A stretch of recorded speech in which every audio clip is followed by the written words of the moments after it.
Hello guys, tingnan nyo naman po ngayon. Have a nice morning dito po sa San Antonio, Pundakit. Oh, ganda po ngayon ng panahon.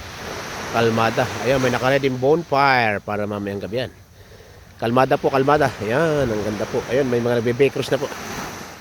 Yan naman po yung mga nagdi-dredging ng buhangin.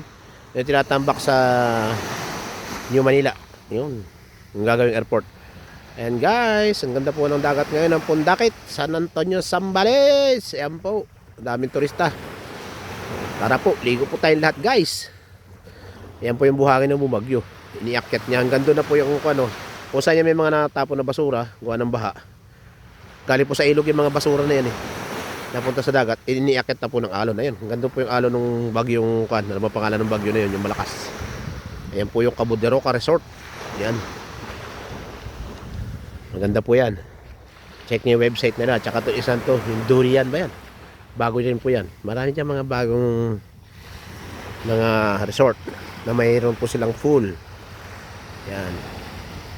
Sarap po maligo. Mamaya po magsisiligo po kami ng mga bata. Nagkabi nga po kami pumunta. Lakas ng ulan kami. Inabot ng malakas na ulan kagabi. At may bugso pa ng hangin. Ang lakas. Kala may bagyo. Basang-basa na naman ang pagkalalaki ni Kuya George tsaka nung asawa kong tunay. Ganda po ng bundok ng Pundakit oh. Yung inakit na mga mountaineer. Oh. Ayan oh. May mga kuan po, turista na nagbe-bake cruise kasi nga po kalmada. Ikot po yan dyan sa island, island hopping. Tapos pupunta rin sa island doon sa kabila. Po, ang ganda. Ang dagat. Maligo na po tayo ngayon sa Zambales. Habang hindi pa po bagyo.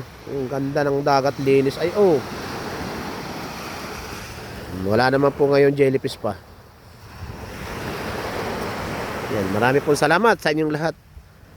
Sa mga solid supporter, viewer, old friends, new friends, at sa aking solid team we.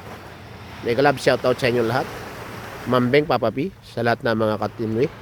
Salamat po sa inyong lahat, sa inyong panonood. Bumalik na po ang ating ads.